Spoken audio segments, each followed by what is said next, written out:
Actually going to hand you my phone and say, do it. show me what you're after. Yeah. Help me out here. Hey guys, it's Nicola here with Michael Weiss with the Norml organization. We're with the Arizona chapter here in Arizona, talking about the Arizona concentrates update. If you'll give us a second, we are sharing out the feed so everybody can join us and watch.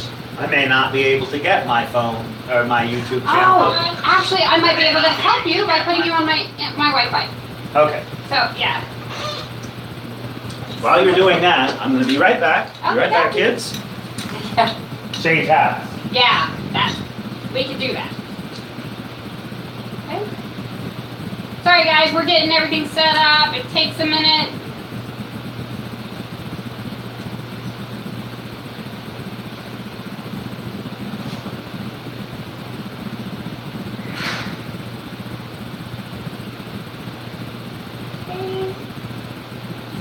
So how is everybody today?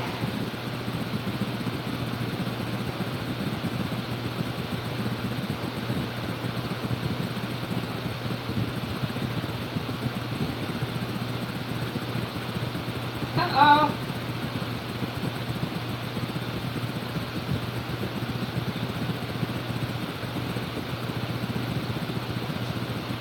It's funny, he has the exact same break on his screen as I have on mine.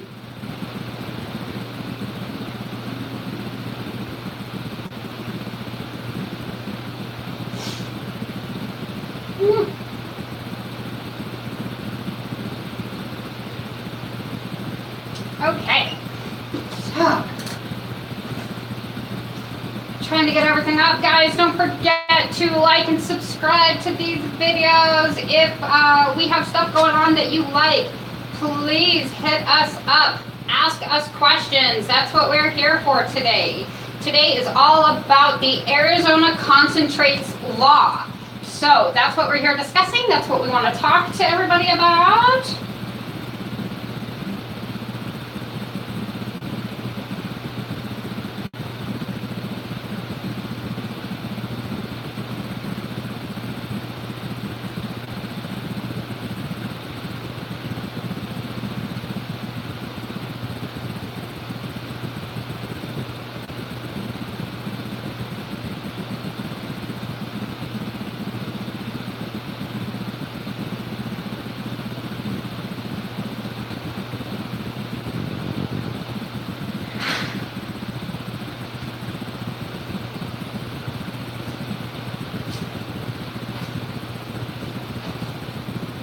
Oh, that looks like it's going to work. Oh, good. Is this an active beverage? It is. Did you want an active one or you want an inactive? I want to change that for just the viewing. Nope, you're good. We'll move this right back here. And is this feeding live right now? Yes, it is. So let's see where that is. About Arizona Norml. See, that works. Yeah. Yeah, I have them up here too. I see that. Yeah, I see the know your patients. Yeah. You know your rights for patients. And I have the other one somewhere else. They're in here somewhere. Okay. I'm all over the place. Well, I went ahead, when I'm driving around, I try not to wear my normal hat because I'll get all sweaty and dirty. Yeah. It'll last longer. Yeah. But I just came back from the National Norml Conference, so I got this cool thing that says Norml on my chest. There you for go. this interview. Yeah. Woohoo! Okay. So thank you for your patience, audience. Yeah. Nicole. So thank you for coming. I really appreciate it. I am just enamored that you're here. Well, It's this amazing. is I definitely want to do the support that I can for Thank you. rural Arizona patients and consumers. I live in rural Arizona myself, and as you can see right now, Yeah. I'm clearly a consumer, Absolutely. and I'm a patient too. So. Yes. Well, we are all consumers and patients here. Hey, Willy Wonka, 420, how you doing? Oh, we've got somebody checking in on us. Yeah, Nice. yeah, they don't like to leave me alone unattended for very long because I have a tendency to like have too much fun. Oh, well, it sounds like something the government would work against. That's the truth. Ain't it? Oh my goodness. So, yeah, with that in mind, you had asked me to stop in I to talk did. about the concentrates I issue did. in Arizona. Right? I actually had a few subscribers that contacted me because I do a lot of reviews of cannabis online, and I have been really focusing on the concentrates here in Arizona. Oh, yeah. Fun. So they were concerned that the cops are going to bust down my house, my door down, and just arrest me because I'm such a bad girl. Well, I'm going to say, if you've ever come here to her studio, cops ain't even going to find it just because Yeah. she's out in the country, passed out in the country. I am. I'm very rural. But it's been a month to the day that the first division of the Arizona Appellate Court, there's a north and a south, or a 1 and a 2, so Division 1 of Arizona's Appellate Court, in a split decision, ruled that concentrated marijuana, such as you might find in this pen, or doing a dab, Yeah. or even eat in an edible. Or yeah, here is some easy concentrate that we can get to show how scary it really is. Right. Are you ready to be scared? Oh no! Okay. Wow. It's scary, isn't it? It's so scary that a guy in Navajo County in Holbrook almost went to jail for 25 years last year for dabs, Yeah. for wax concentrate. That he purchased at a legal dispensary. Right. He was headed to Missouri to visit family, drove on I-40, boom. So luckily, he contacted people in time, Arizona Norml, the Arizona Cannabis Bar Association. We got him in touch with the reporters, and then the whole thing blew up. We were able to get the judge to reverse himself on those charges. I didn't share your feed out. I'm sorry. I got you up, So, and I didn't even think about it till just now. So I am so rude for interrupting you. Well, that's all right. While she's setting that up, I'm going to continue to blah, blah, So blah. actually, there's your feed. If you hit, And that's why you're muting, right? yeah, it's because they get loud. Okay. So see that share button right there? Right. That'll go to anywhere you want it to go. Just hit the little icon. Should I do it now while yeah, we're- yeah, okay. because we want to share these out. We want the viewers to come in while we're live, because I think that one of the biggest problems that some of my viewers are having is this whole interpretation thing. Mm-hmm. If we interpret the law to mean something that we want it to as a civilian, we are highly mistaken, because that is not an acceptable answer. So Right. why is that an acceptable answer for what's going on today? Because everything that I've read, that interpretation keeps coming up, that word. It's their interpretation of the law. It's not the actual law, it's how they're interpreting it. Am I correct or am I wrong? There's something to that. I'm going to note that there's two different pieces of Arizona law that come into play Okay. with this problem. Okay. There's the original illicit drug statute, which was written in 1973 at the Right. height of Nixon's drug war. Right. So there's that, and then there's also the AMMA, the Arizona Medical Marijuana Act. Yeah, Act. that's which was- right. I was yeah, thinking that's it. association, but you're right. Yeah. That's that ballot measure in 2009, which was supposed to establish the medical marijuana Isn't it that program. where they said that we should have specified on that bill if we wanted concentrates? Isn't that what or something like that was said? There's something like that. You see, if you look in the opening paragraph of that initiative, it says that when it's discussing what marijuana is, that patients should be allowed to access marijuana, Mhm. which is the dried flower, and, here's the key part, any mixture or preparation Right, thereof. thereof. Right. Now, the word preparation, to me, leads We to can think- extraordinary things. Right. Like, oh, I see a torch here. Yeah. Just want to note, if I was preparing creme brulee, I'd be using a torch, right? Absolutely. So, if I was preparing A lemon borscht, meringue, you would be using a torch. if I was preparing borscht, I would be taking raw plant material, pureeing it, putting it in liquid, Right. adding different components to make something, but it'd still essentially be beets. Right. Right. So I It's want still that derivative of the plant. Yes. And I have communicated with the actual author of that passage, Heather Azizi, who was a staff lawyer for MPP and is now relocated in private practice in Minneapolis. And she was of the impression that she had covered all the bases when she wrote this in 2009. Any preparation thereof, right. So I know that we're doing various technical things in the middle of our live feed. Yeah. I want to ask you how I should tag you and Weed World and all of that. You can tag Weed World as Weed World Magazine. Okay, as I'm in Twitter. Yeah, Weed World Magazine is how it's all spelled out. Oh, there it is. Yeah. Okay, I've got Weed World 5, Weed World 8. Magazine. I'm sorry, they have it done weird. You have to use a capital Weed and World. Oh, so separate them. Yeah, you have to capitalize and you have to spell all of it out. So put the spaces in. Weed World. Oh, Capital Magazine. Actually, you need. I don't. Weed has to actually be capitalized, and then you have to actually put a space in there. I don't know why. Must be an underscores. That might be. I don't know, but it does something weird. The capitalized, yeah. And the magazine. Another underscore. Yeah, I would just do the magazines. What comes out? Capital M.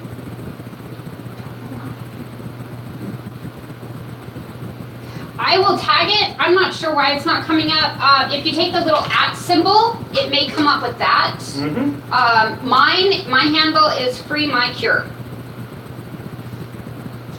Or Doc Green Haze or Mikel Dickens. Okay. All right, I got something there. All right, Free My Cure. Huh? Yep. Because I do actually have a 20% cancer cell reduction just with the RSO. Wow. So it is my cure. I mean, it is basically what's saving my life. And Right, it is for a lot of us. And it is entirely what is a concentrate. In fact, that's RSO is a concentrate. that's what this is supposed to be about, is figuring out medical preparations of cannabis. I qualified for a back injury, so which leads me to chronic pain. Nicola can probably assure you, Absolutely. when I was through here last time, I could hardly move. And oh yeah. It took, this is about what, 10 days since we I last don't saw even each think it's other? been that much. Yeah, but- I think it's been less than. Right at, maybe it's been 7 to 10 days, yeah. Yeah. Yeah. Free My Cure. Okay, that did not come up in. Okay, I'm then in just Twitter is actually what I'm in. Try Nicola Dickens, Nicola. Okay, got that. And then- Yeah, because you should be able to tag me in that. Ah, I got you here. Yeah. Boom. I was gonna say, Okay. I can't remember how it And comes I'm up on Twitter. Hashtag it Free My Cure. Yeah. Yeah. So while we're sitting here gabbing and doing all of this All technical this stuff, technical guys, background don't stuff, forget yes. to hit that subscribe button on the YouTube channel. Don't forget to like. Throw your questions down if there's something that you are interested in knowing. Even if it's not during this particular live feed, I can always get in contact with Michael and send those questions on to him to Yes. get those answers for you. And I am very willing to do that. So. Yeah, our chapter is the Arizona State chapter, though I live 200 miles from Phoenix myself. We're interested in everybody all over the state, so don't feel like you're going to Right. get left out if you're not in downtown Phoenix. Right. Absolutely. So we have been talking about the concentrates. Well, see, one of my other questions with that is the RSO falls under a concentrate. Yes. And it is a derivative thereof. It takes the flour, you mash that flour up, or you puree it in a blender, and you use it to make your RSO, and that's what the actual cure is. It's not the actual flour itself. However, the actual flour is so good for so many other different things. Yes. Well, as you know, yeah, with RSO you take the raw flour, you put in a solvent. Originally, Rick Simpson was using naphtha, then as people use ethyl alcohol and different topic. So now you got the ethyl alcohol in it, and you cook it down and cook it down and cook it down, so it's concentrate. Yeah, I've done it for my viewers. It's no longer the raw flour. So it's all you have is this oil. I've done it for my viewers. We use FXB as the alcohol. Okay. It's just a higher grade medical alcohol is really all it is. It's about $100 a gallon. It's really expensive. That is expensive. But I'm doing this as a cure for cancer, so I'm pulling out all the stuff. It's not necessarily too much to spend to save your life. Right, when it comes to saving your life. Right, and it keeps me away from a lot of big pharma. So like I don't take opioids at all anymore. The only time I'm on any type of a pain medication is when I'm in the hospital. Other than that, it's cannabis. Mm-hmm. I'll eat the raw flour. For if I need that anti-inflammatory, I will. I mean, I consume the entire thing. So there's Nothing a lot left of great. but the squeal. Oh yeah, I mean there's a lot of great stuff to be used by this, but a lot of patients are now really becoming afraid to travel with these concentrates like that RSO, especially, do you want the syringe up here? When we're coming back with, big syringes of it. Oh yeah. Like, how can you make this look scarier? Right. Yes. and as a patient, now not only are we afraid of curing ourselves or helping ourselves, now we're afraid to transport it. So what do we do? And how do we know that we're doing the right thing? So I'm going to tell you that for the time being, Arizona is going to remain in a crisis. Sad to say. There's been a lot of action towards trying to address the crisis, but that's just getting our foot in the door to start the wheels of justice turning. Right. We probably won't have a definitive ruling pro or con for over a year. Yeah. But there's been statements by DHS, Department of Health Services, who regulate the industry, that they are still following protocols. In fact, in this last month, they've issued new licenses to kitchens. Oh, okay. They've continued to do inspections of concentrate facilities. Oh, good. Without any action, because their part of Arizona state law does not consider concentrates illegal. In fact, it considers concentrates a purpose of why they exist. Absolutely, I agree. The problem is in that original 1973 criminal drug statute, cannabis and marijuana are defined as different things. Marijuana is strictly considered the flower. Right. Cannabis is anything created out of the resin. So in other words, the concentrate. Okay, now I see. That was my other question. That was another one of my questions. Was I saw where they were trying to remove or change the definitions of the two. When I was like, they're the same thing. Well, I wish. Technically, they're really. It all comes from the same plant. Many of us feel that way, and that's the basis behind the legal defense.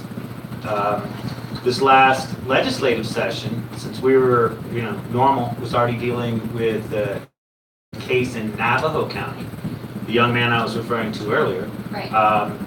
We contacted the state legislator, Pam Powers Hanley, out of Tucson, LD9, and she worked with the Arizona Cannabis Bar Association, the state capitol, legislative council, to make sure that, we basically wrote something that amended the AMMA to make sure that concentrated cannabis was considered a mixture or preparation thereof. Right, which is, so. And then had to amend the earlier 1973 statute about 3 different places so you do have to go in and change those laws too. Right, exactly. Okay, and that's what the problem was. In 2009, when the AMMA was filed, and they started collecting signatures, they did not address the original illicit drug statute. I'm not sure if it was an error or if they felt like they were going to be prevented from. The initiative could be challenged because it had too many purposes. In Arizona, and I think in other states as well, initiatives are only allowed to have like so many, can't have too many hats. Right. But can't do too much. Too much good is bad. This is something that had to be fixed. Representative Hanley was able to write something about it. This is really good. That is a roach, along with that's a roach mixed in with something called blue OZs. It's good. Yes. Indica? I don't keep track of that anymore. Oh, okay. Once upon a time, they talked about indica and sativa, which are clear different physical types of plant. Right. But now with all the crossbreeding, they're a lot. Yeah. They're pretty similar. Traits from one appear in the other. Right. In Nevada, in fact, dispensaries are moving away from discussing cannabis in terms of indica and sativa and on to discussing it based on what terpenes it has. Yes. And I think that is a really cool thing. Is something that we don't really talk about a lot in Arizona. Mm-hmm. And the terpenes really give that flavor to your cannabis. Well, they also, each of the terpenes has its own medicinal properties. And palate, yeah. Right, so then you get a combination of some terpenes in with the THC and the CBD, right. et cetera, and you get more of a designer therapeutic medication than just a blunt instrument of THC. Right. And in working with some of that, that's where I kind of do my reviews, and I work on them based on specific attributes, like my eating disorders. Right. My cancer, pain, nausea, I'm trying to think what else I do it based off of. Oh, mental stability. When, and I'm sure, I don't know how long you've been a chronically pain person. Oh, well, I qualified initially in 2012. My back injury goes back to 1976. Oh, okay, so you do know that chronic pain, after so many days of that chronic pain, really interferes with that firing, mechanical firing of your brain. Yes. When it comes to finding those words that you're looking for when working with people. Oh, I definitely, yes. That has been a challenge. And I'm in that position right now. Right. And so we, of course, appreciate your working with us as we stumble through. It also, absolutely. With my back injury, it's not just the back muscles that are affected, my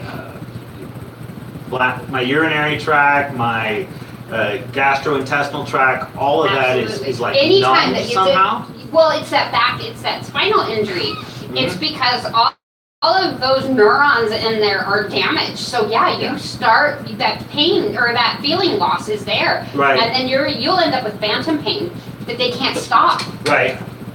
And it sucks, to say the least. I definitely know what we're talking about here. So back to your listeners, yourself, this show. Yes, one of the things that we have debated on this show for a while now, educationally wise, is I do some traveling for medical reasons or whatnot.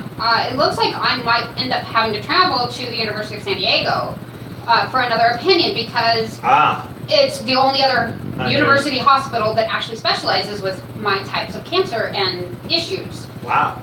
And so when you are dealing with traveling with cannabis, you take on a whole new set of issues and stresses. Right. As you know. I do know. Well, how do we protect ourselves? So I see that you have one of our publications on your wall. I do. Know your MJ rights. I do. Let me get it down and show everybody. Right. And one of the things that is a central issue for patients is that traveling compliantly thing. Yeah. On the front side is the short term. On the back side, behind the masking tape. Yeah. I know. The do's and don'ts. And here's some do's and don'ts for yourself. It's pretty obvious. These may not be in order, but I bet I'll get many of them. Don't travel with more than you're supposed to have. That's a good thought. 2, don't smoke in the car. Which is, in Arizona, is 2.5 ounces every 2 weeks, guys. Yes. Okay? Don't smoke in the car. You're gonna accumulate evidence for them. Oh, yeah. And that's not fun. No. The safest way to travel is to have your medication in its, but here she's got an odor-proof container. So you put your medication into the odor-proof container. If you still have it in the original packaging and in the like dispensary this? bag, no, I'm headed to the next level. The dispensary bag. Yeah, no. They put a staple on that bag, and that's like your proof positive that you have not been dabbling in that medication cannabis, at that moment, right? Yes, absolutely. So I have never not had a bag stapled. Never, not once. Right. They've always been stapled. Exactly.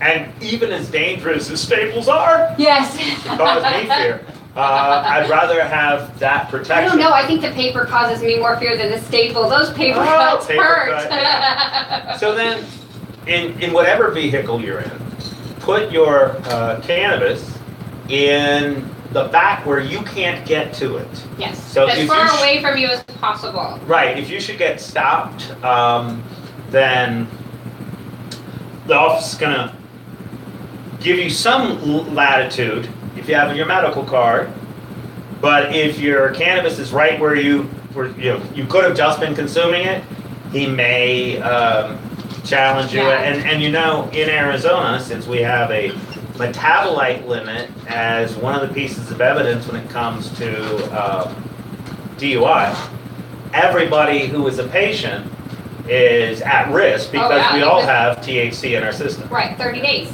Right. That depends on how long you're a user for, how much you use. So like me, that's been up to 4 grams of RSO at a time. So, I'm going to be well out of that 30 days. Right, and it makes sense back in the day, in primitive days, because humans have been connected to cannabis for tens of thousands of years. We know of 10,000 years. I'm expecting longer. Anyway, you might not find some. You might go great gaps of time without it, and that's why I believe we end up storing the active ingredients in our fat cells to release it I didn't think as of you it need that way. it. I didn't think of it that way. That makes sense. That's also my excuse for having such a big belly.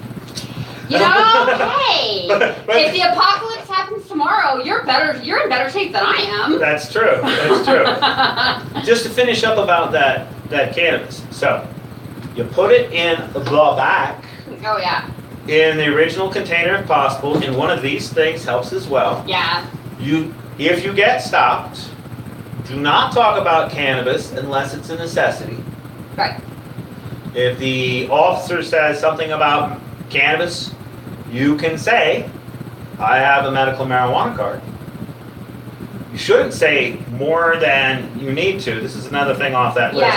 Volunteer as little information as you can. If you're a veteran in the Navy, like me, that stands for never again volunteer yourself. Yeah, Don't volunteer too much information. That's right.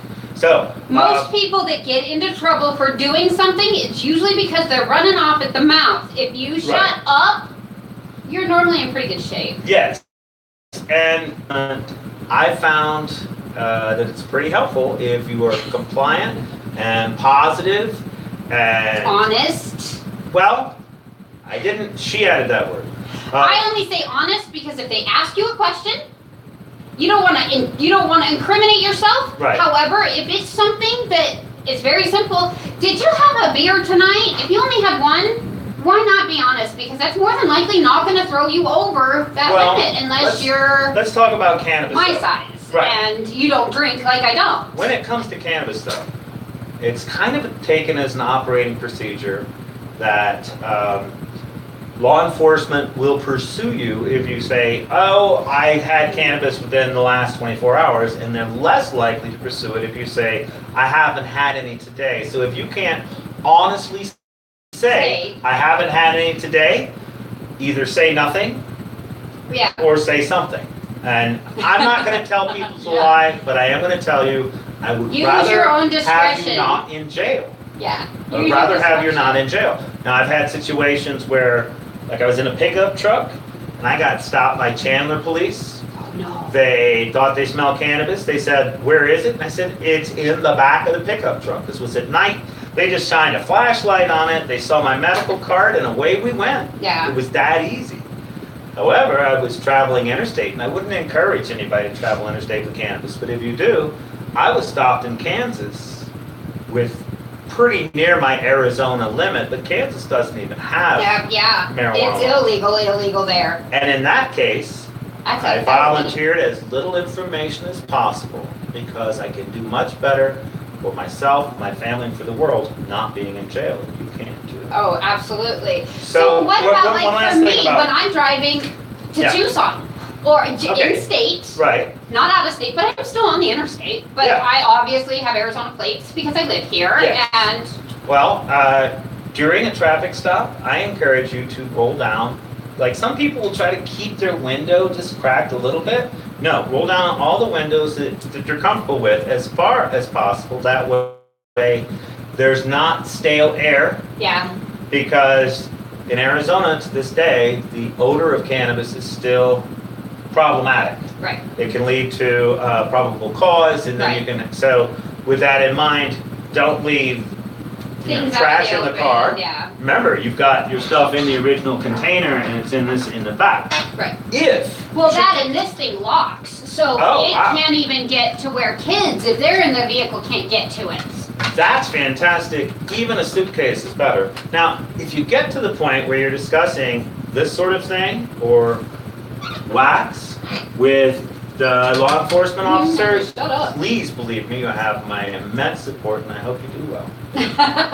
When you're in that situation. Yeah, those just of you- shut up and don't say a word. Right. If they ask what this is, you say it's Tea or- medical marijuana. Oh, It's- what about, I'm sorry, It's medical marijuana. there was another question I did have. Mhm. What about if it's in one of those, and I don't have one sitting in front of me that I can find, but it looks like the nicotine vape. Right. Oh, well, It doesn't look like the pens. It looks like it might be for nicotine. again, since it like one of those that looks more like Yeah. a nicotine vape pen, well, I was gonna see if I can find one to If- show you. if you do not have to discuss it being medical marijuana with the law enforcement Don't, officer, yeah. don't. If you do, it's medical marijuana. I cannot emphasize this That- enough. While over Oh, there it this is. month, we've had one of these, right? Yeah. That does nothing but medical marijuana. Right. However, it looks like it's for Like it nicotine. could be a nicotine thing, yes. And if There's a battery. and heavy. if they should make that mistake, But I'm not make encouraging dishonesty. I'm encouraging you to stay out of jail. it- Yeah. Leave them with that misinterpretation. In fact, I just had somebody traveling nationally who had a fancy schmancy vape mistaken for a nicotine object, and she was able to continue with her travel. Really? Yes. Oh. But it was because it was a mistake. Right. So You're not you- supposed to travel out of your home state Right. with cannabis. Please don't do it. So, yeah, that was the key point that I want to be sure that I got, Yeah. is that terminology. I've spoken with many cannabis lawyers in Arizona this last month, and they've all stressed that language. Yeah. Oh, and obviously, keep your card renewed. That's Oh, important. you know something which is it's another thing that this has nothing to do with the concentrate issue, however, but it does have to do with the traveling. Other states like Colorado that have legal marijuana, and they do allow you to go in using your Arizona card. Reciprocity. Yes, thank you. I can't think of the word. Well, in Colorado, since they are a full legal state, your medical card doesn't get you access to their state's program, but it will qualify you for a discount. Oh, Nevada does use reciprocity. We were just in DC, and though there are 31 states that have some sort of medical Right. marijuana law, Arizona is not one of the ones that has reciprocity with DC. Sad but Oh. true. Worth knowing, right? yeah. California doesn't honor Either. your Arizona card. However, California is a full legal state, Right. so you can shop at will. I would encourage shopping in Arizona instead. The prices are better and Oh yeah, absolutely. the regulations are less onerous. Yeah, absolutely. So yeah, I think that some heads up on the concentrates, the legal battle is going on. In addition to talk with Representative Hanley on filing a new or refiling her legislation, there's another representative, LD21's Kevin Payne, who is preparing legislation. I don't want to get too into partisan politics, but Pam Hanley is a Democrat. Kevin Payne is a Republican. They both had pro-cannabis bills this last session. His got farther than hers. Oh, okay. So if we can get those guys to work together, that would be even better. Oh, okay. So would any of those guys be willing to let me come in and do an interview with them and talk to them a little bit about some of these, as far as a patient goes? I think that, and we're on cue here, so yeah. I would say that Representative Kevin Payne is likely to assist you. Okay. Representative Powers Hanley is in Tucson. Yeah. You're in northwest Phoenix suburbs. But remember, I have to travel to Tucson for medical. Oh, that's right. For medical, so. Representative Payne, his base of operations is Glendale, Peoria. Oh, okay. So that makes him a lot closer. Oh, yeah, definitely. There's also two different cannabis professional organizations that are preparing revised legislation to try to address the concentrates issue. Both the Arizona Dispensary Association and META, which is the Marijuana Industry Trade Association, are in talks of how to prepare things. META just had their monthly meeting. Right, last Wednesday. Yeah, last Wednesday.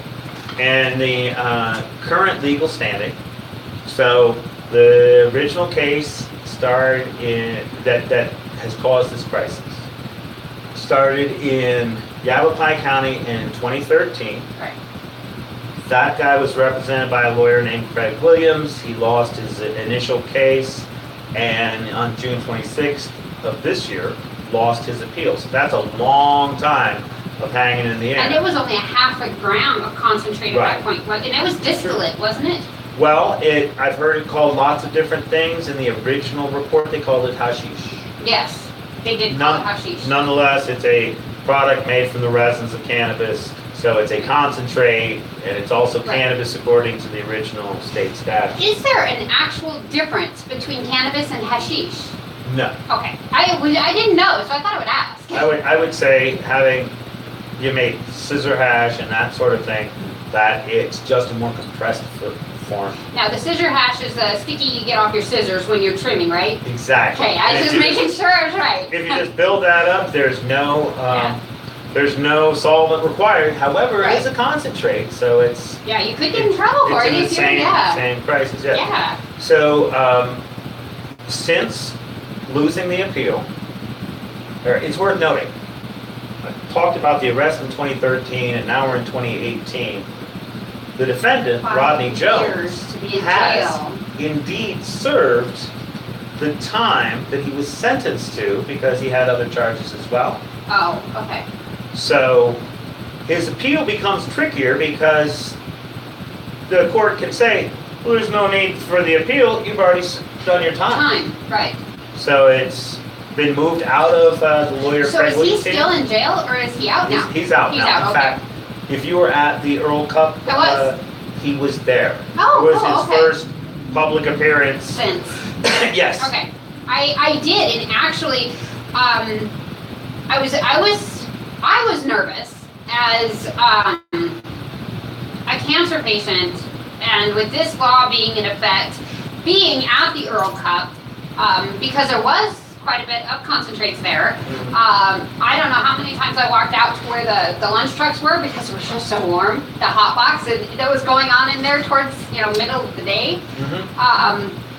But the sirens that just kept coming and kept coming. I was I had Every time anxiety. you heard one, they caused you to worry, huh? You did. And I had other patients that had talked to me about it too, because they were Right. like, I don't know if they're going to try to break it up. What's going to happen? And I'm Right. like, I honestly don't think so, but I get what you're coming from, because I have that anxiety too. Let me encourage your listeners, especially those of you who have been using cannabis in Arizona since before 2010. You already know what this feels like. Yeah. This is the way it was before 2014 and the Xander Welton case, which Yeah. de facto established comfort with concentrates. The genie's not going back in the bottle. Can they even put it back in the No, bottle they if they can't. wanted to? In 2014, when the Xander Welton case happened, Uh-huh. the Arizona medical marijuana industry was about $75 million, which seems like a lot of money to me. Not even close. Now it's over $400 million. So that's 170,000 patients. And expected to break its first billion here very quickly. Another 4,000 staffers. So that's quite a few people that, Would be out of work. right. That now the country would have to take care of until they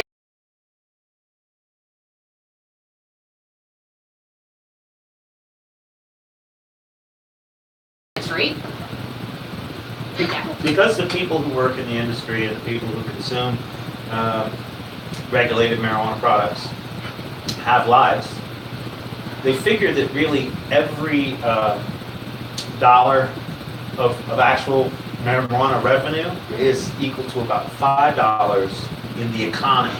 So we're clearly talking about over $500 million, maybe a couple of $1 billion worth of impact in Arizona. I was saying that, and so it is encouraging to me that the Arizona medical marijuana industry has stepped up their game, and they brought in some kind of expensive but very quality lawyers to work on this case from their Oh, cool. Counsel Craig Williams has been replaced by a man named Robert Mandel. Robert Mandel is one of Arizona's leading appellate lawyers. Oh, wow. This week, we were able to arrange a visit for Mr. Mandel with one of Arizona's top cannabis production and cultivation facilities. Oh, wow. So a place where they grow the cannabis and then turn it into wax and shatter and all these different products. So, I mean, he's clearly seeing with his own eyes that Right. it's still the marijuana, and it's not like other. About marijuana, Yeah, it's still the cannabis. It's No, still the original. it's funny that just the way you said that, because in saying that prior to 2010, I've always worked with artists. Mhm. So if you've ever worked with an artist, you'll know that you have to babysit. You might as well be a babysitter. That's Right. what you are. And most artists smoke pot. That's pretty darn true, yeah. Yeah, it's just the way it is. And we had a client that actually got mad at one of our artists, and he's like, "Are you smoking the marijuana?" and it was the longest running joke that we had forever. We were like, "Oh my God, are you kidding me? You Right. did not just say it that way." Well, so I just, as I said to you early in the show, perhaps before we got the live feeds all worked out, that I just returned from the National Norml Convention in Washington, D.C. Activists from around the country had a lobby day on Tuesday of this week. And now that I've returned, I'm eager to meet with our legal counsel, one of the top marijuana lawyers in America, Mhm. Tom Dean. Oh, okay. And Tom Dean had been National Norml's legal counsel in the early 90s. He has operated in Arizona as a criminal defense lawyer, and now also doing some corporate law because we have an industry, as well Right. as defendants. How long has Norml been around? Norml was formed in 1970 by a man named Keith Strzok, who is one of my great heroes. They've had chapters across America since then. Our chapter was formed in 1990 by a man named Bill Green and a host of other activists. Will Van I've actually Ars. heard of him. Right? I have, wow. He's based in Tempe. And it's kind of funny, a guy named Green starts to know him. In fact, I was checking to make sure that wasn't a myth. Is that real? Right. One of the famous, and fabulous directors in Arizona Norml history was a guy named Peter Wilson, who challenged the Arizona marijuana tax stamp in the late 90s, because there used to be 2 sets of penalties in Arizona for cannabis possession. There was the regular illicit drug thing, but they also got you on a tax thing for some reason. And he won his case. How can it be a tax thing if you're not selling? Don't you have to make money for it to be a tax thing? He was buying, possessing it means that you got it from somewhere. It has some value. Did you pay the tax? Oh, okay, gotcha. Right. Yes. So Okay. it was basically, I think it was $3 a gram tax. But anyway, Okay. then during the 2000s, hats off to one of my great mentors, Kathy Enman, who was in charge of Arizona chapter of Norml during the campaign for the MMA in 2009 and 10. Okay. And without her work, we wouldn't be sitting here like this. Oh, I'm sure. Literally, Right. Yeah. Certainly wouldn't be on On TV. YouTube, yeah. I wouldn't be on YouTube. Right. Wouldn't be on the internet. Now, I became the state director in 2015. Oh wow. Okay. Wow. So, what does a normal day for you, or a week look like for you? Do you travel to all of these different dispensaries and talk to all of these different people? What do you do? I mean, yeah. So my home is in Sohi, Arizona. That's right. It's really called SO-HI, Arizona. So are you so high when you're home? Pretty much all the time. Okay.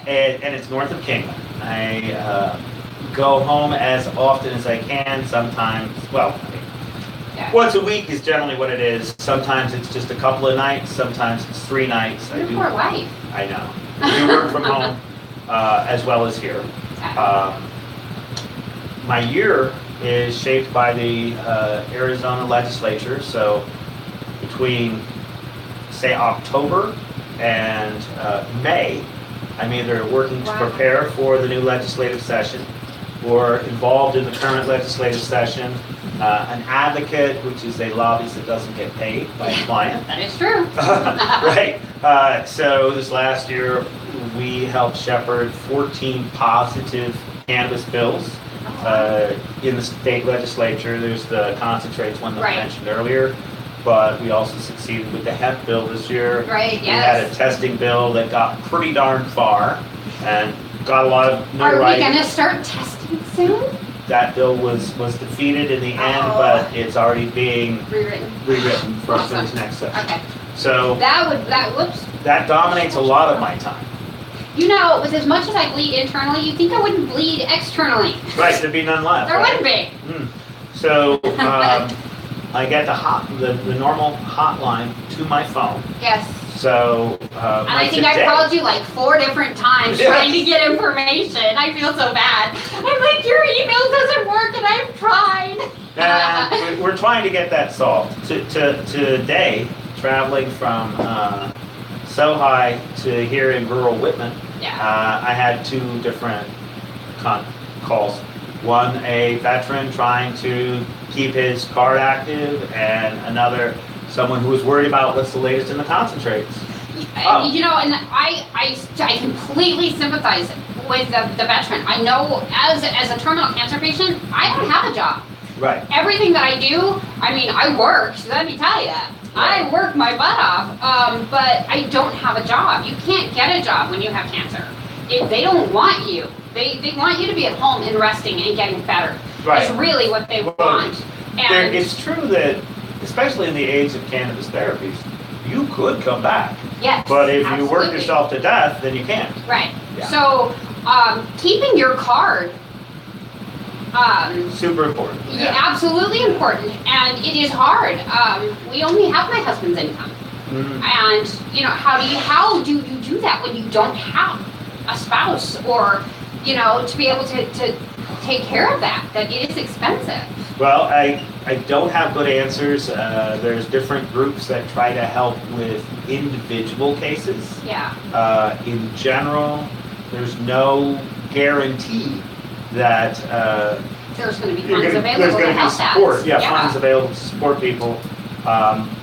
One of the big bills that we worked on this last year, another one that got pretty close to passing but failed, was to lower card costs. And we'll be revisiting that again this next year. You know, I don't think that definitely for our veterans, those card costs need to come down. They've given up so much for this country as it is. We need to give back to them. I get that. So maybe not all of us need to have those lower reduced costs, but definitely our veterans need that.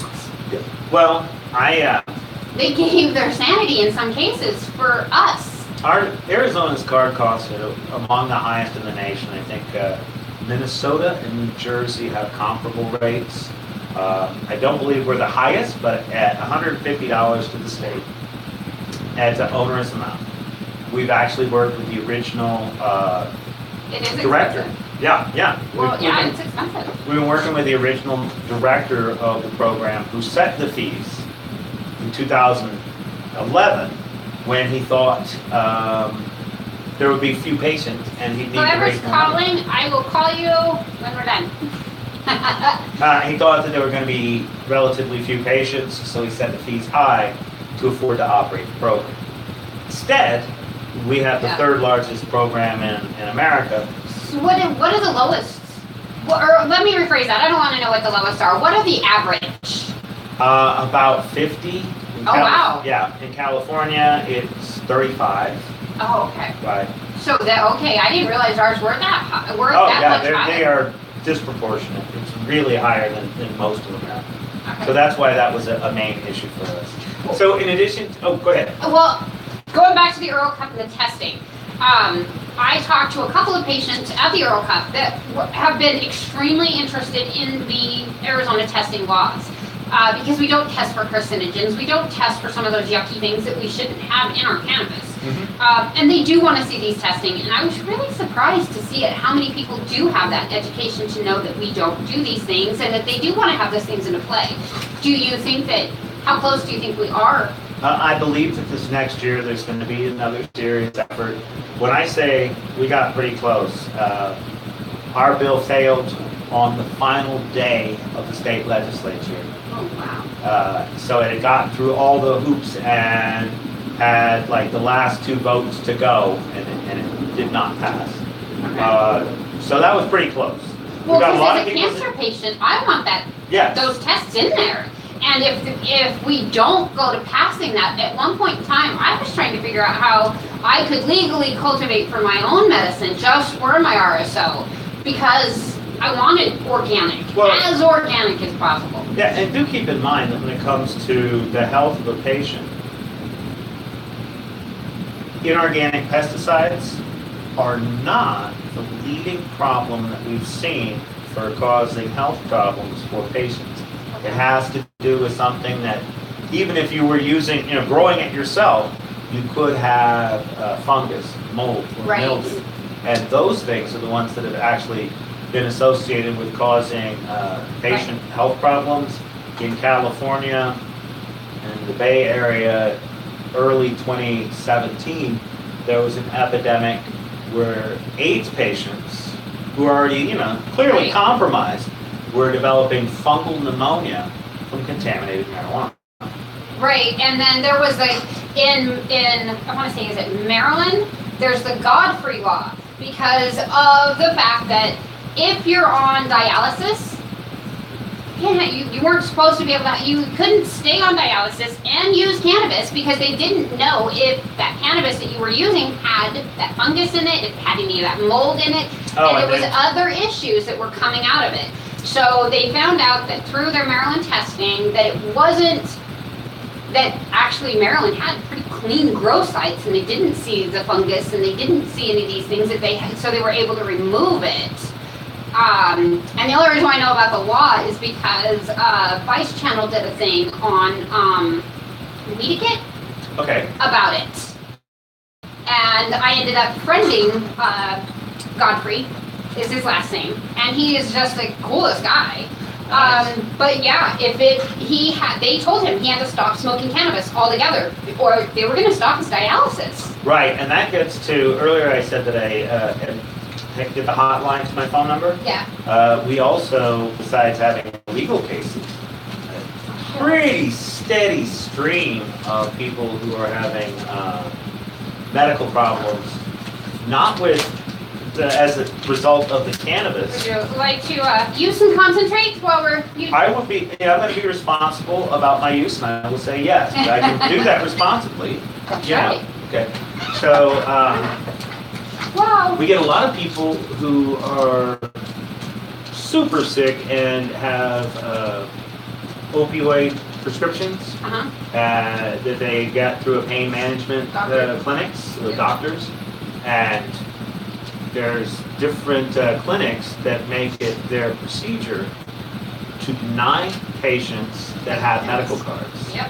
Right. I know, So- I was denied. So yeah, that's something that we're endlessly And trying to actually, solve. I believe here very, very soon, we are going to lose 90% of our increment, or our pain management doctors to other professions because they want out of it. They Yeah. are too afraid of all of the addiction and problems that are coming with it Right. and looking at moving. Well, I can Career understand how they might end up there. Yes. Me too, actually. But- Is there a torch thing on the floor? There's a large one. Yep. Oh my God. Yeah, I actually had an opioid addiction. I talk openly about it because it was bad. And as a cancer patient, they won't take your opioids away from you. It was my choice to walk away from opioids. Wow. And I did because of my kids, actually. They told me that they felt that cannabis was safer and that they wanted their mom back. Oh, I can understand that. And so I listened to them, but a lot of people don't, and that's why I created this, was to say, hey guys, you might want to listen to your kids, because I did, and I'm happier for it. Right. In 2001, my late wife twisted her knee while hiking in Oak Creek Canyon. And You should be able to share. Mhm. yeah, and she died in 2005. She spent those last 5 years addicted to Vicodin. Yeah. When in 2004, her doctor said, "Oh my gosh, you're at 12 pills a day prescription. I hadn't really noticed that I had done this. You were too addicted to take you off." Yeah. So, Yeah, because you get a whole bunch of other problems. right. And for those of you guys, Michael's wife had an eating disorder like mine, and it's something that I do talk to. I like to bring awareness to it, because eating disorders can be just as deadly as a lot of different things, especially with opioids. Yes.